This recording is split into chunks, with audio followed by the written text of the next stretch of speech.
My goose pool has things swimming in it. They're much too big to be mosquito larvae. I think they're too small to be tadpoles, so I'm guessing that they are dragonfly larvae. I don't know if you can see them.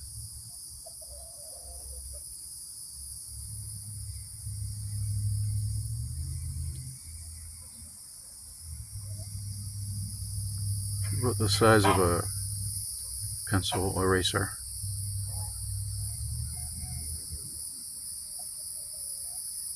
And there's a lot of them.